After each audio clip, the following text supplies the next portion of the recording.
Министерството за внатрешни работи доставило известување до јавното обвинителство за тоа што досега успеало да дознае за хакерскиот напад врз интернет страницата на Државната изборна комисија токму на денот на изборите. Во тоа известување се содржани сите наоди до кои експертите за сајбер криминал во МВР дошле во изминатата недела.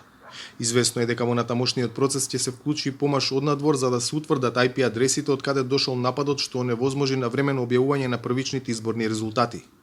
Дали е утврдено кој се стои зад нападот, дали е поширока организација или поединци, не се соопштува.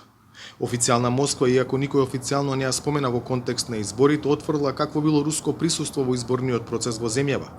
Прашањето на руски државен медиум за тоа како го коментира предизборното агитирање во Северна Македонија, портпаролката на руското МНР го искористи за да прати остра критика за западно мешање во изборниот процес со праќање видео пораки на политичари кои даваат поддршка на една партија во земјава. На фоне таких весомых фактов откровенного иностранного вмешательства в дела суверенного государства.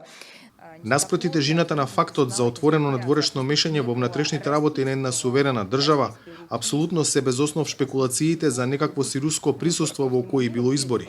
Гледаме цинична употреба на двојни стандарди, рутинска сомничевост и прекорување за Русија, додека директниот притисок од Западот врз граѓаните на Северна Македонија се представува како нешто легитимно.